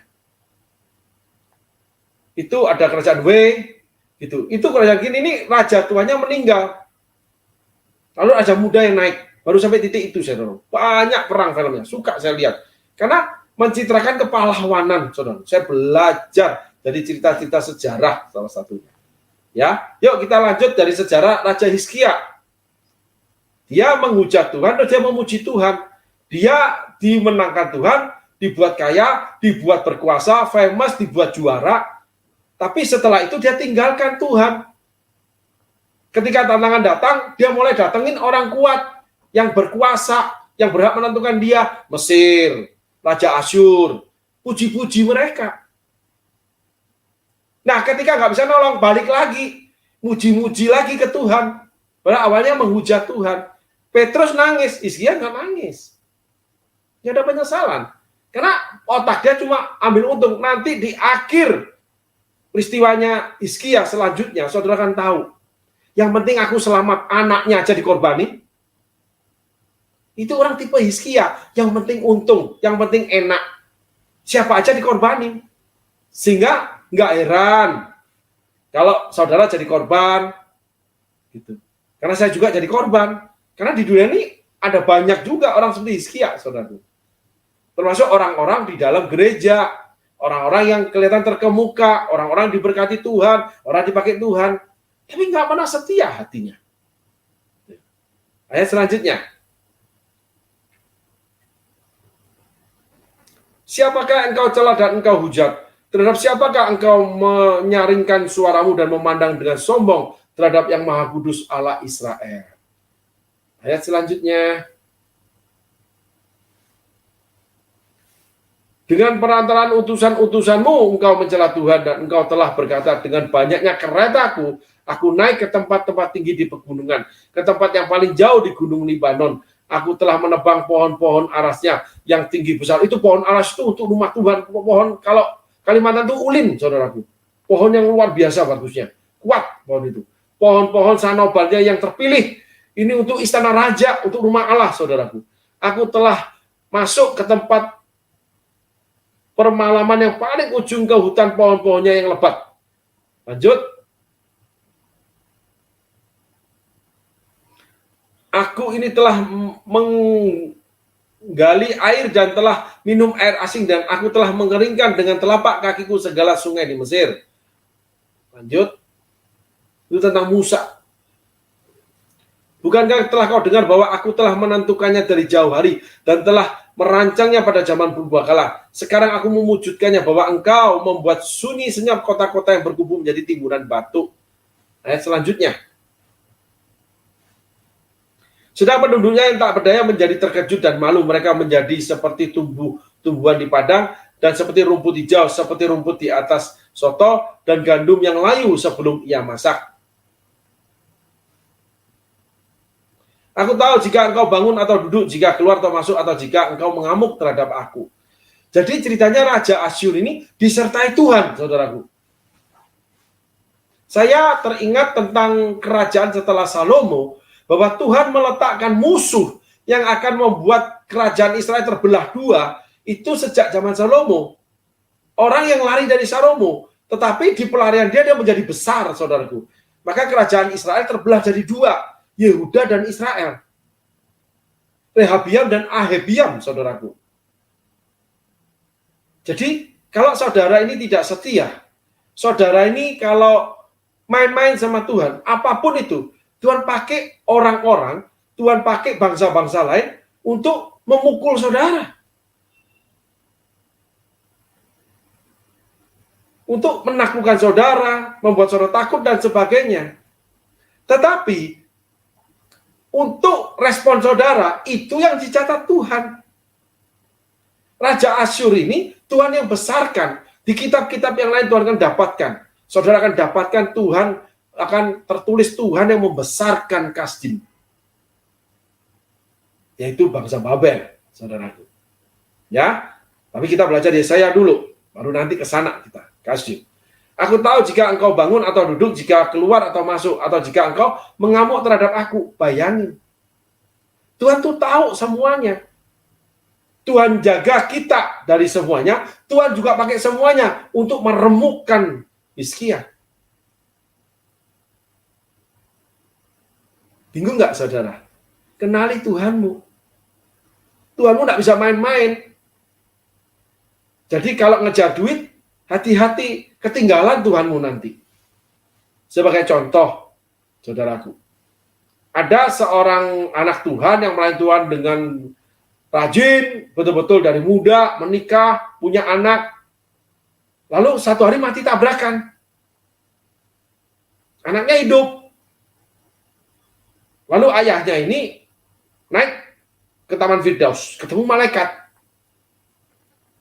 Dia ngomong, aku nggak mau mati. Karena anakku belum dewasa. Oh, dilihat sama malaikat. Oh iya, sebetulnya belum waktunya mati kamu. Loh, kenapa aku diizinkan mati? Setan kayak buat? Bukan. Karena malaikat yang dikirim Tuhan itu kecepatannya 100 km per jam. Kamu bawa mobil 200 km per jam, nggak sempat ditolong malaikat, kamu ditabrak truk itu. Sehingga ketika saudara tancap kecepatan dalam bisnis, dalam pelan, dalam hidup, dalam segala sesuatunya, ketika itu tidak sesuai, selaras dengan keinginan Tuhan, kehendak Tuhan, itu saudara rentan mengalami kecelakaan. Karena semua itu ada batas yang Tuhan inginkan, yaitu kemampuan saudara. Di mana nanti itu kemampuan saudara itu terlihat dari respon saudara. Sehingga kehidupan itu saudara tentukan, saudara pilih, saudara timbang dari setiap peristiwa yang mendatangi saudara, dari pengalaman masa lalu. Ada seorang teman, rekan, termasuk murid saya, itu ketika keluar dari penjara ngomong, wes pak, aku nggak mau utang lagi, kapok aku utang. Jadi masuk penjara. Hari ini utangnya itu berjibun lebih dari yang lalu. Lebih berani utang. Karena teman saya yang diutang. Aku pinjam 2 jam. Jumlahnya wajubilah, saudaraku. Ya teman saya tanya, karena saya pesternya. Saya bilang jangan, karena uang itu nanti kamu pakai buat dagang. Kalau uang itu seandainya nggak kembali gimana? Padahal saya kenal yang pinjam. Benar nggak kembali, dia ditipu orang. Coba nggak membawa korban itu, saudaraku. Keluar penjara ngomongnya nggak mau utang, tapi sekarang jago hutang. Kesana sini utang. Berarti perkataan itu tidak menyatakan dirinya, cuman emosi semata. Setelah itu pribadinya memang nggak berubah, nggak mau belajar. Pahitnya hutang. Lalu juga pahitnya orang yang diutangin. Akhirnya dia nggak mau bayar, dia nggak bisa bayar, akhirnya dihukum masuk penjara. Di penjara mengalami hal yang tidak patut, saudaraku. Betul tidak layak. Anak Tuhan. Bahkan di penjara ada hamba Tuhan, saudaraku. Salah satunya karena terlalu cepat, nggak sesuai kehendak Tuhan. Hizkia luar biasa. Gitu. Dia mencapai famous, menaklukkan bangsa Filistin. Kerajaannya kaya. Tapi Tuhan membangun Raja Asyur lebih besar dari dia. Karena Tuhan Maha Tahu. Sehingga setiap pukulan Tuhan mestinya menyadarkan kita, mengubahkan sikap kita. Nggak boleh gitu lagi. Nggak terus berpindah satu tangan ke tangan yang lain. Nggak setia terus. Masa lalu adalah sebuah sejarah kehidupan di mana menjadi buku pelajaran yang paling pribadi, yang paling afdol, paling tepat buat kita. Karena semuanya itu dari kita. Mau itu kebahagiaan, mau itu kesusahan, mau itu kemenangan, mau itu kekalahan. Termasuk namanya musibah. Sehingga hidup adalah sebuah proses pembelajaran. Hari ini akibat dari yang lalu. Dan esok akibat hari ini. Sehingga kalau kita nggak mau belajar, saudara nggak belajar, nggak mau ikut proses pembelajaran, saudara akan menjadi Hizkia sampai akhir hidup saudara. Dan itu akibatnya jauh lebih parah. Hizkia kena di anaknya. Itu saudaraku. Nah ini dia sudah memuji Tuhan. Tuhan mulai bicara. Tapi tidak mengubahkan Hizkia, saudaraku. Ayat selanjutnya. Tuhan bicara terhadap Asyur.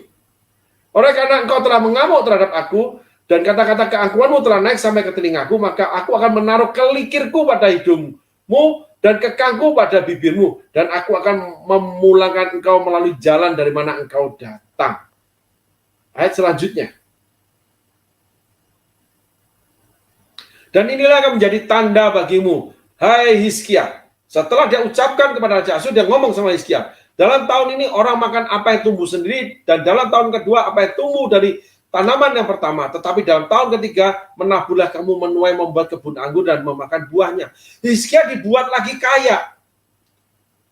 Orang kalau dipukul Tuhan, bertobat tidak bertobat, Tuhan turun tangan, terus dipulihkan, belum tentu mengubahkan pribadinya, saudaraku. Berkat tidak mengubah pribadi seseorang. Kesadaran diri, itu yang pertama kali yang harus dimiliki, untuk kamu berubah. Daud sadar hanya kepadamu. Dia sadar dirinya salah. Aku sudah berdosa. Dan pertama kali diarahkan kepada Tuhan. Karena melakukan jahat, karena Tuhan tegur dia. Ada orang yang ditegur Tuhan, ada orang yang ditegur oleh keadaan, tetap aja mengulang yang sama. Babi kembali pada kubangannya, anjing kembali pada muntahannya. Dan itu tidak pernah bisa menerima mutiara, hal-hal yang baik dari Tuhan dan manusia. Hindari orang-orang seperti itu. Kebaskan debu di kakimu. Karena orang itu tetap babi. Dimakan enak, tapi jorok. Kalau nggak baik-baik kamu sama dia dekat, itu banyak cacingnya. Anjing kembali muntahnya, omongannya selalu dipelintir, diperbarui, nggak diakui. Padahal awalnya ngomong A. Ketika diingatkan, akhirnya dipelintir. Dibuatlah seakan-akan dia tidak salah. Itu Hizkia semua, saudaraku. Berdolak-dalik, Alkitab mengatakan. Lidah yang bercabang dua, saudaraku. Ya, kita belajar, saudaraku, memiliki pribadi yang baik, di mana Alkitab adalah tanda petunjuk jalan buat kita, tapi kita harus melangkah untuk melakukannya. Kalau dinyatakan salah, ya jangan diulangi. Kalau benar, ya tetap dilakukan, saudaraku. Itu saja.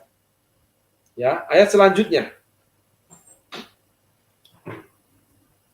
Dan orang-orang yang terluput di antara kaum Yehuda, yaitu orang-orang yang masih tertinggal, akan berakar pula ke bawah dan menghasilkan buah ke atas.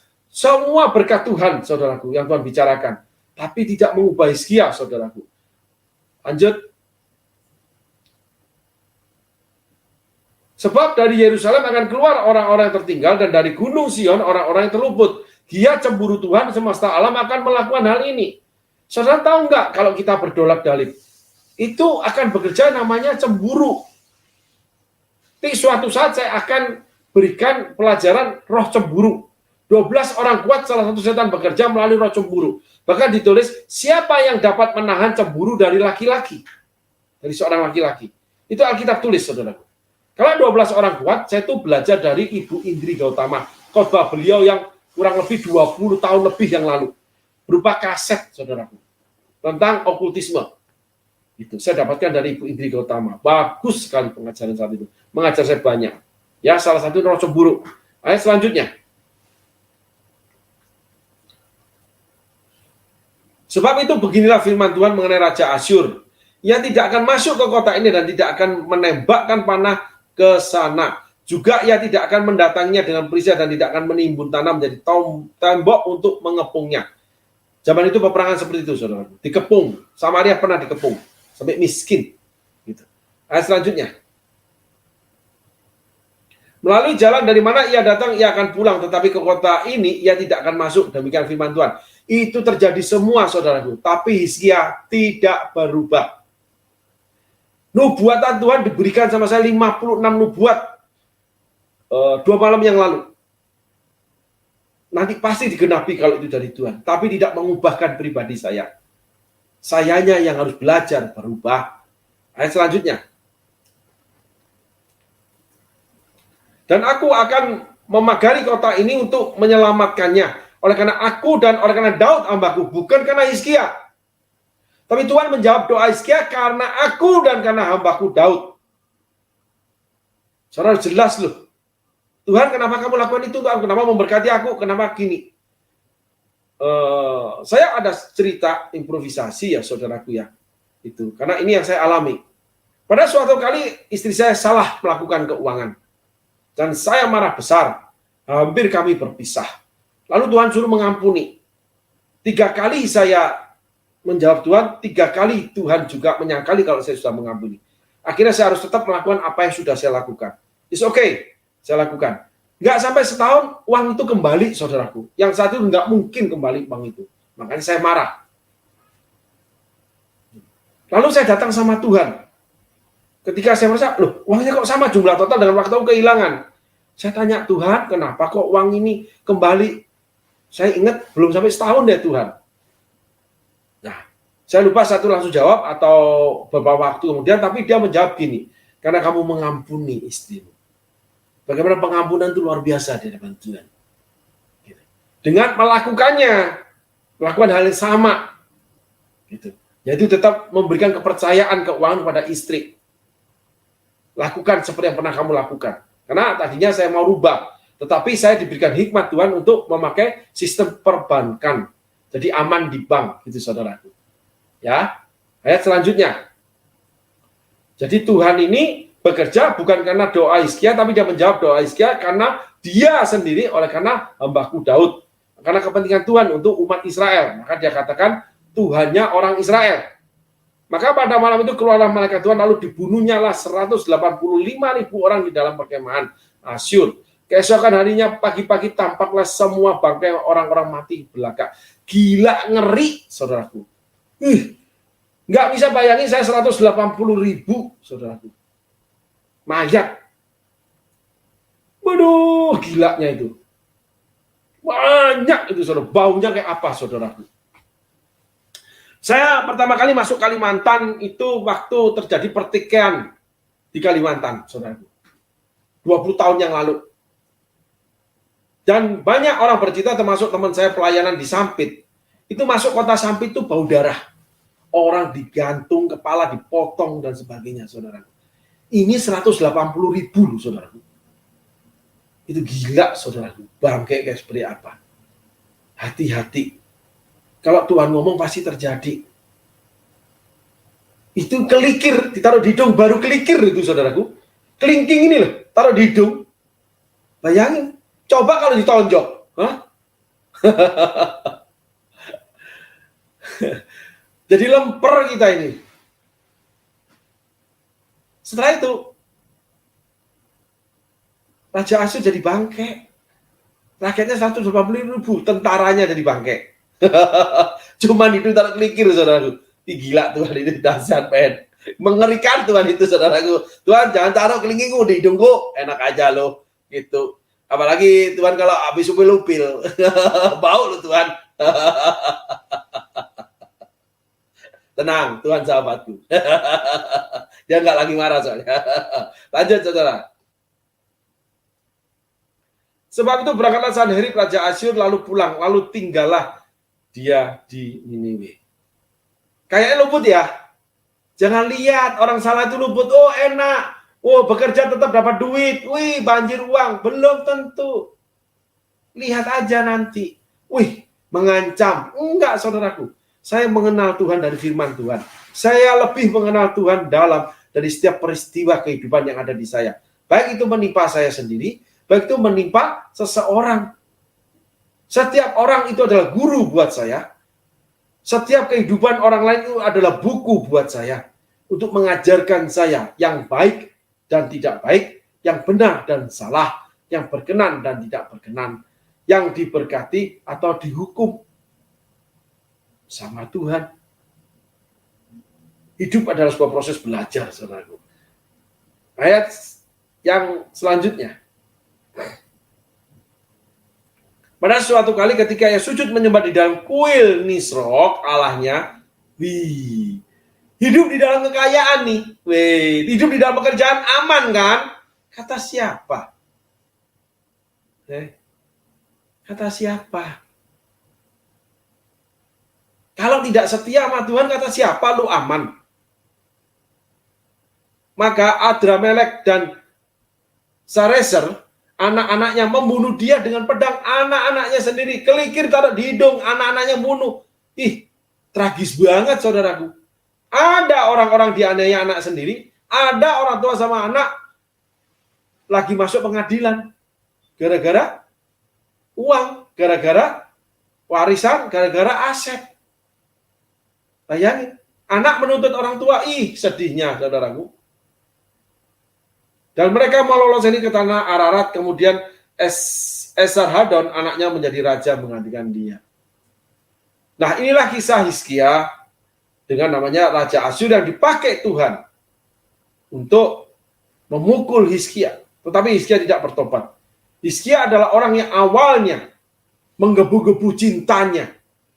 Tapi dalam perjalanannya tidak setia. Tidak konsisten.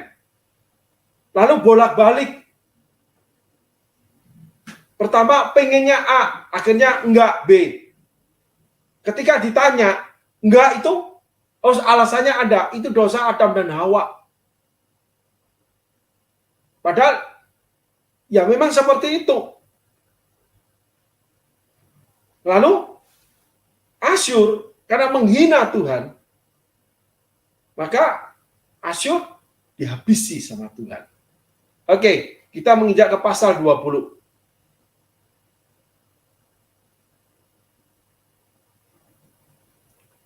Tolong dibacakan sampai ayat 5. 2 Raja-Raja pasal 20 ayat 1 hingga yang ke-21.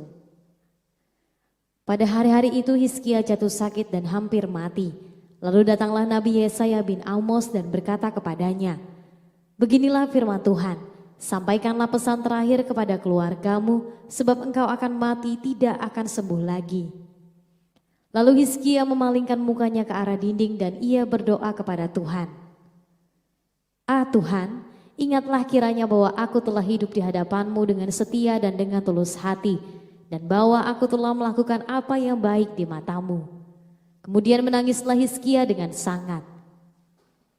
Tetapi Yesaya belum lagi keluar dari pelataran tengah. Tiba-tiba datanglah firman Tuhan kepadanya. "Baliklah dan katakanlah kepada Hizkia, raja umatku, beginilah firman Tuhan Allah Daud bapa leluhurmu. Telah kudengar doamu dan telah kulihat air matamu. Sesungguhnya aku akan menyembuhkan engkau. Pada hari yang ketiga engkau akan pergi ke rumah Tuhan." Nah, kita belajar saudaraku, kita pelajari ayat 1. Hizkia ini luar biasa tuh. Wih, pandai bicara. Dolak-daliknya luar biasa. Tipu muslihatnya luar biasa, manis perkataannya saudaraku. Tapi kalau enggak, pahit perkataannya saudaraku. Katakan kepada Tuhan Allahmu, wih pahitnya. Tapi kalau ngerayu Tuhan, manis. Orang-orang seperti Hizkia kalau ngerayu itu manis saudaraku. Tapi kalau udah enggak butuh, udah enggak senang, nih pahit omongannya saudaraku. Tajamnya benar-benar. Gitu. Pada hari-hari itu Hizkia jatuh sakit dan hampir mati. Lalu datanglah Nabi Yesaya bin Amos dan berkata kepadanya, "Beginilah firman Tuhan, sampaikanlah pesan terakhir kepada keluargamu, sebab engkau akan mati, tidak akan sembuh lagi." Kita lihat respon Hizkia nih saudaraku. Jadi saya ini mempelajari orang dari setiap respon itu. Oh, ternyata dia seperti ini. Ada cerita itu berapa ini saudaraku. Saya ada bicara dengan beberapa orang. Tuhan tiba-tiba bicara ketika saya itu, seringkali Tuhan bicara ketika saya itu ke toilet, saudaraku. Tidak tahu Tuhan itu Tuhan di toilet mungkin ya bagi saya. Tiba-tiba dia itu bicara sama saya. Sampaikan kepada mereka, kalau mereka hatinya tidak berpaut kepada aku, percuma mereka datang di sini. Mereka akan bosan. Gitu. Dan mereka tidak akan dapat merasapi banyaknya firman Tuhan yang diajarkan. Saya sampaikan saudara. Tapi memang saya rasa hati mereka sudah nggak berpaut sama Tuhan. Padahal Tuhan yang beri kekayaan semua. Pekerjaan, kekayaan. Walaupun orangnya ya kerja keras saudaraku. Tetapi banyak orang kerja keras nggak dapat kekayaan kok. Itu saudaraku. Apalagi udah dibuat famous nih, temennya orang-orang gede nih. Lebih lagi saudaraku. Nah, di situ tidak setia. Kenapa? nggak berpaut sama Tuhan hatinya.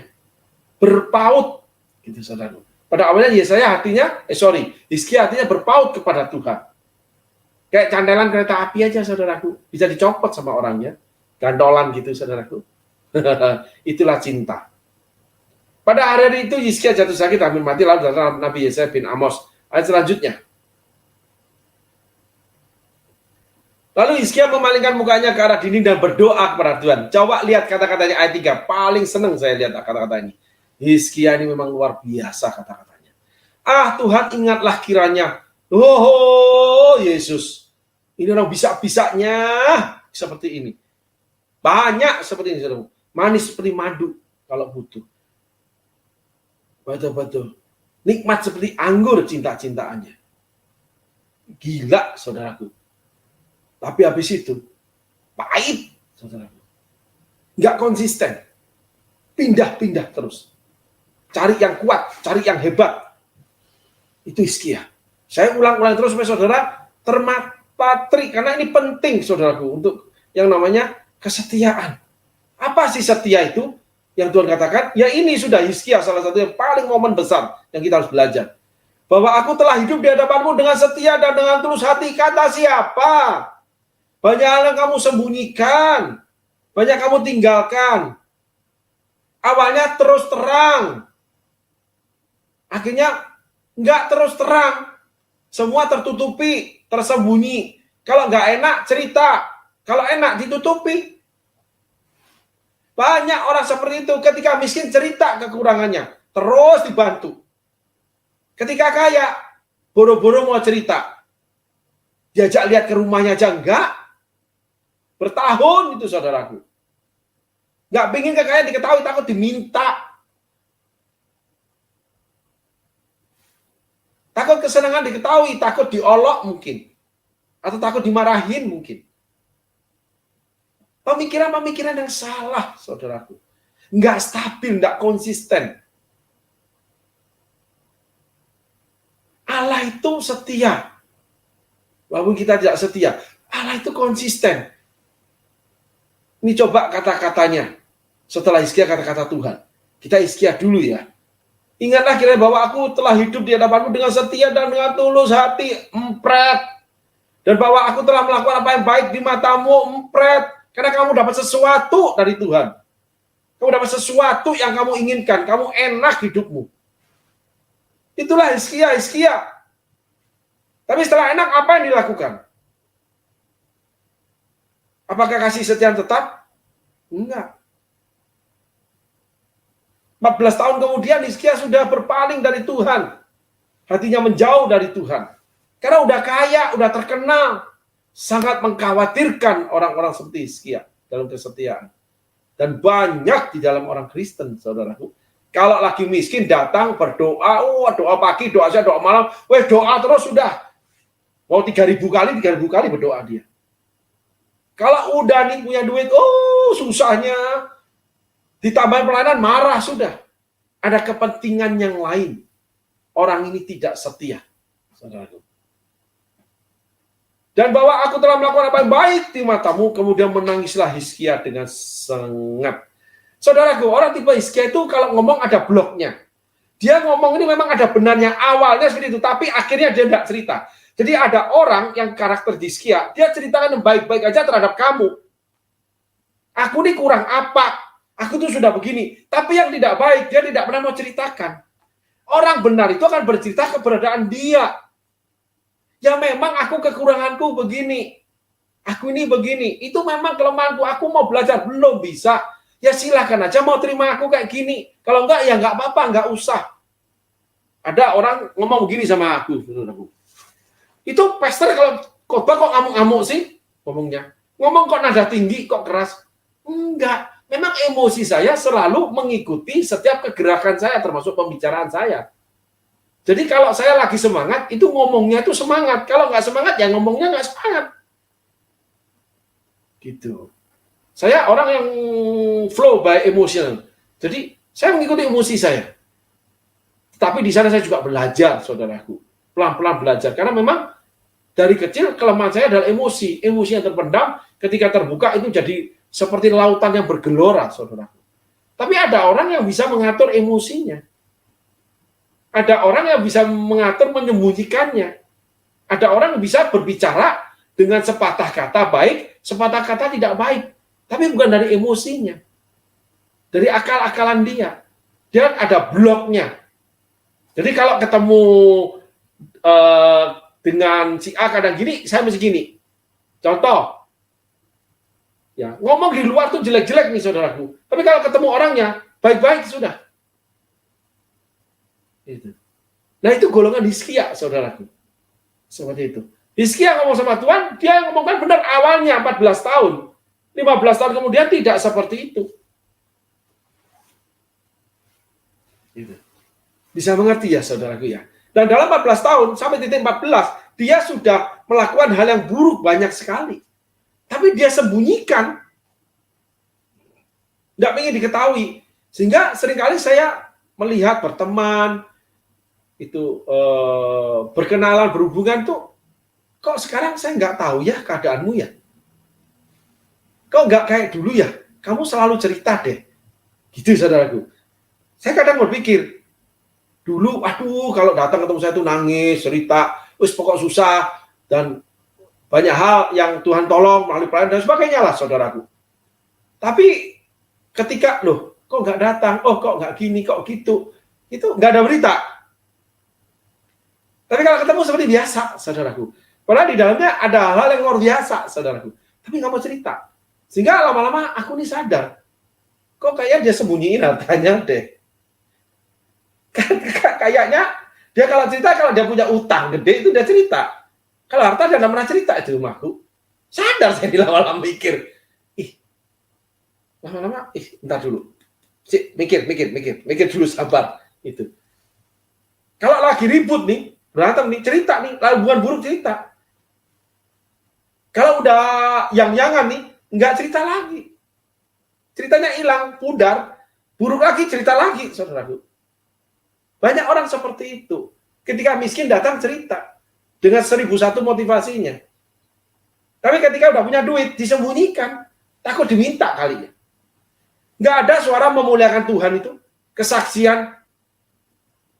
Seperti bagaimana kita diberkati Tuhan, dapat sekian miliar, punya harta sekian miliar, beli barang sekian.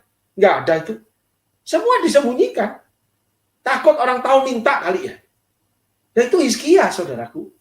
Kalau susah, ingin berbagi beban. Tapi kalau sudah enak, nggak mau berbagi enaknya. Banyak orang seperti itu, saudaraku. Apalagi dengan menangislah Hizkia dengan sangat. Jadi kalau saya lihat air mata itu, saudaraku, saya itu ketawa. Kalau saya menangis itu betul-betul karena saya ikut dijamah. Karena air mata itu ada air mata buaya, ada buaya darat, buaya laut, buaya muara, buaya sungai. Gitu. Ada air mata kadal, biawak, cicak. Ribet ya manusia itu, saudaraku. Ya saya harus pelajari, karena saya mengajar karakter manusia. Di mana kita harus hindarkan itu, saudaraku. Dan bertobatlah. Ayat 4. Tetapi Yesaya belum lagi keluar dari pelataran tengah, tiba-tiba datanglah firman Tuhan kepadanya. Ayat selanjutnya. Baliklah dan katakanlah kepada Hizkia raja umatku, beginilah firman Tuhan Allah Daud bapak leluhurmu. Telah aku dengar doamu dan telah kulihat air matamu. Sesungguhnya aku akan menyembuhkan kau pada hari ketika engkau akan pergi ke rumah Tuhan. Itulah Tuhan. Tapi enggak mengubahkan Hizkia, saudaraku. Yuk, dibacakan ayat selanjutnya sampai 10.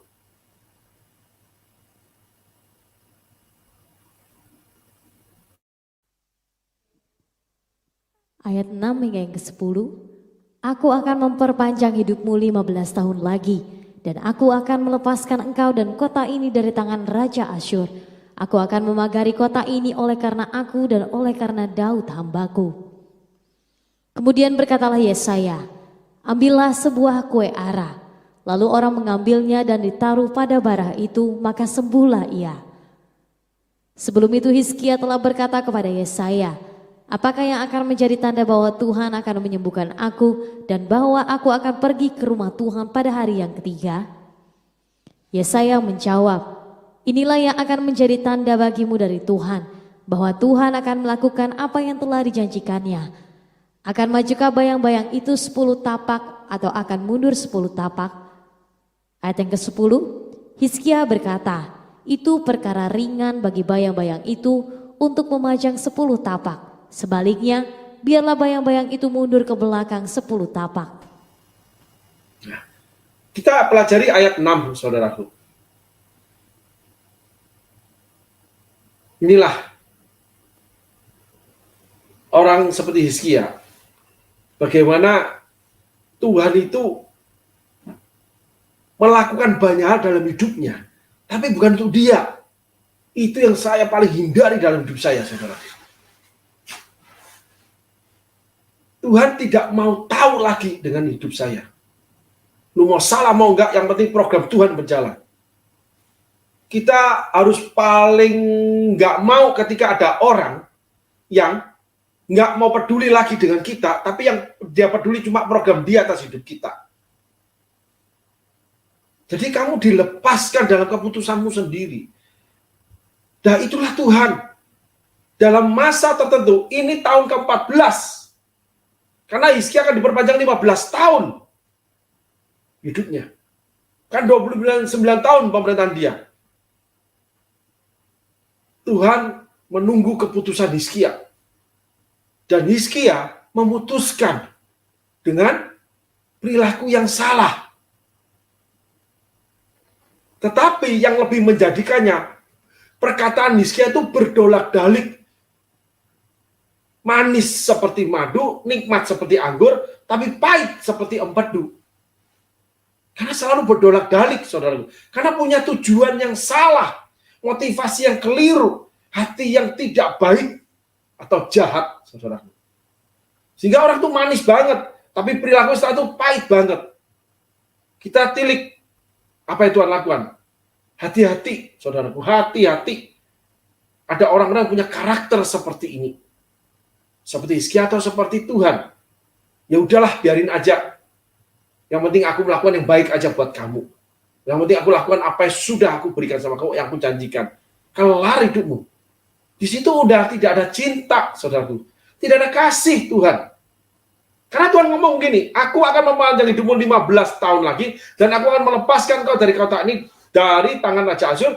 Aku akan memagari kota ini oleh karena aku, dan oleh karena Daud hambaku. 2 kali disebut. Hizkia masih nggak sadar loh, saudaraku. Oleh karena aku dan oleh karena Daud hambaku. Bayangin, ayat 7. Orang-orang seperti Hizkia itu mau enaknya sendiri. Nggak mau ambil risiko, keputusannya selalu mengambang. Lalu untuk kenikmatan dirinya, yang penting aman. Selalu ambil jalur aman.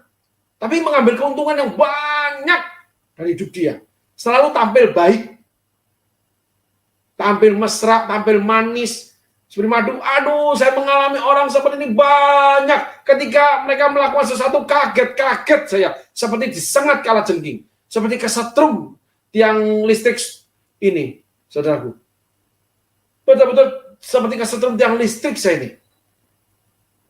Gila kagetnya, kok bisa orang ini melakukan seperti ini? Padahal manisnya, mabok anggur mereka ini. Gila. Tapi berbaliknya mereka. Gila.